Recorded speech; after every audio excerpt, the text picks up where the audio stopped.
Yes, sir. Let me share my screen. Good afternoon, everyone. Today we have presentation of comparative literature and translation studies, and I am going to present about translation studies. Ganesh Devi's views on Indian perspective of translation studies. So me and Aditi both are going to present about this topic. Is my screen visible? I think it is. Okay. Introduction. Ganesh Devi is one who is looking for Indian languages, and Ganesh Devi was a professor at Maharaja Sayaji Rao University, Baroda, and he is also critic, thinker, editor, educator, and activist. And apart from this, there are many linguistic and critics who work on the Indian English languages, and those their articles are very useful to us in translation studies. And those are Namavar Singh, Kapil Kapoor, and Eke Singh. We can find the Indian perspective of translation history in their articles. So what is in this article? This article is about the importance of translation in transmitting literary movement across the linguistic borders. And in this article, Ganesh Devi begins this article with the perspective of Christian metaphysics and ends with the Indian metaphysics, that how the translation comes into existence according to both perspective.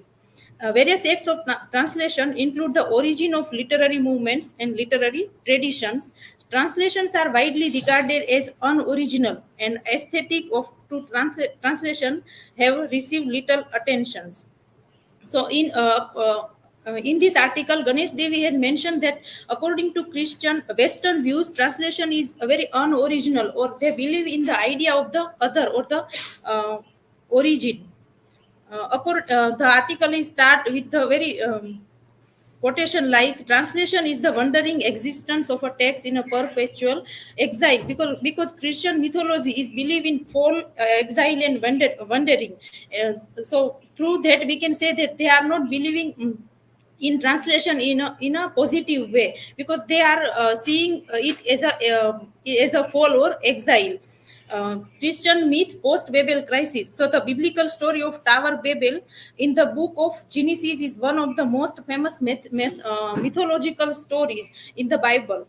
And according to that, what is in this story and what is how this story is related to the existence of translation according to the Western metaphysics. So, according to this story, the descendants of Noah committed a sin after a great flood when they failed to create a society befitting God's will, and instead of creating that society, they created a big tower to reach into the heaven. And when Noah come to know about this, he destroyed that tower, and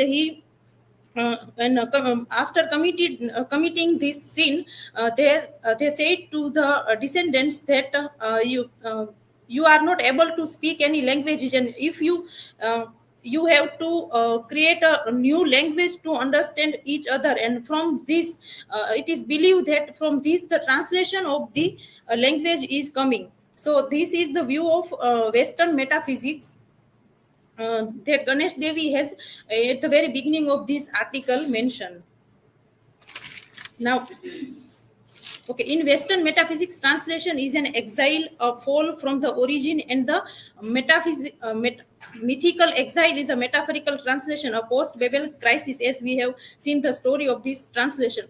So, no critics has taken any well defined position about the exact placement of translation in literary histories, because Western literary criticism provides for the guilt of translation for coming into being after the original. They believe in the concept of the original, and they believe that the translation is coming after the original. So according to their perspective, translation is seen as the derogatory way. And in this article, Ganesh Devi's views are totally opposite, because he is seeing translation as very positive way. And at the end of conclusion, I will mention about the Indian perspective of the translation. Now, for the key argument, I would like to call Aditi. Now, let's continue with key arguments. On this article, two or three critics do arguments, and let's see the Roman Jacobson's argument. Roman, Roman Jacobson, in his essay on the linguistic of translation, proposed the threefold classification of translation. First one is those from one variable order to another verbal order within the same language system. Second one is those from one language system to another language system, and third one is those from a verbal order to another system of signs. It is, however, necessary to acknowledge that synonym within one language system can't be conceptually identical with synonym between the two different languages. Historical linguistics has some useful premise in this regard. In order to explain linguistic language, historical linguistics employs the concept of cinematic differential as well as that of phonetic glides, while the linguistic changes with a single linguistic changes occur more predominantly due to cinematic differentization, and they also show marked phonetic glides. And however, the degree of such glides is more pronounced when a new language comes its existence. And let's see Jesse Catford's argument. In a linguistic theory of translation, Jesse Catford gives a comprehensive declaration of theoretical formulation regarding the linguistic of translation, in which he attempts to distinct several linguistic levels of translation. And because of translation is a linguistic act, and any theory of translation must originate from linguistic. According to his main premise, translation is a linguistic operation, the process of replacing a text in one language for a text in another. Hence, any theory of translation must rest on a theory of language, a general linguistic theory. And next, we can see about the analysis and findings. And various dominants of humanistic knowledge were divided into three categories in Europe during 19th century. First one is comparative studies for Europe, second one is orientalism for the Orient, and third one is the anthropology for the rest of the world. And in other words, various linguistic changes with a single language and predominantly of a cinematic nature. The linguistic difference between two closely related languages are prominently phonetics. After discovery of Sanskrit by Sir William Jones, historical linguistics in Europe depend heavily on Orientalism, and for a long time afterwards, linguistics followed the path of comparative philosophy.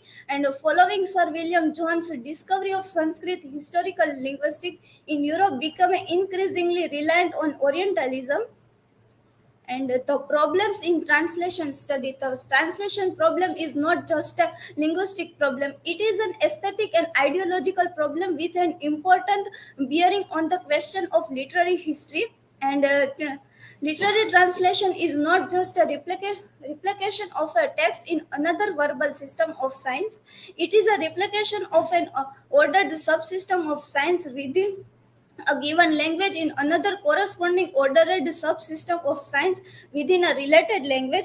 Like a literary text that continue belongs to their original periods and styles, and also exist through successive chronological periods. Translation at once approximates the original and trends it. The problems of origin has not been tackled satisfactory. And to conclusion, I would like to call the. Yes, thank you, Aditi.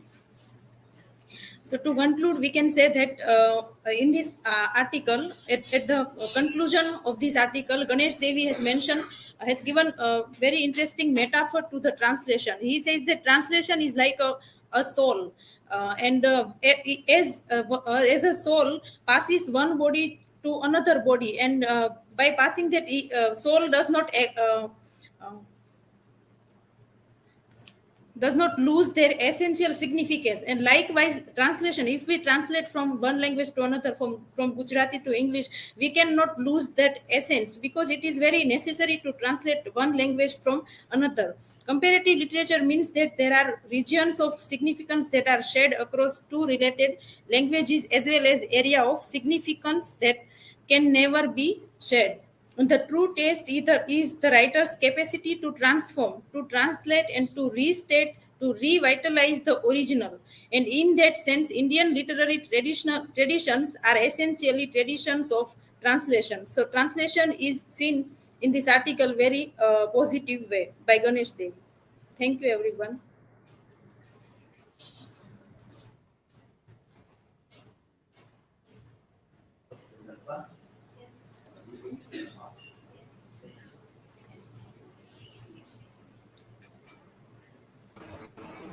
Yes, so my question is this article is started with Christian myth and ends with Indian view of translation.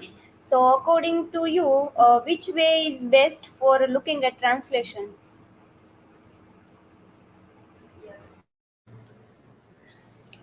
Yes, according to me, translation, we have to see translation in very positive way, because right now I am doing dissertation, and for that I am using this theory translation, because my one of my text is of which is from Gujarati literature, so it is very helpful. Translation is very helpful to me, so it we can take it very positively, as Ganesh Devi has taken translation by Indian perspective, because we cannot lose our aesthetic significance by translating the text. So this is my view.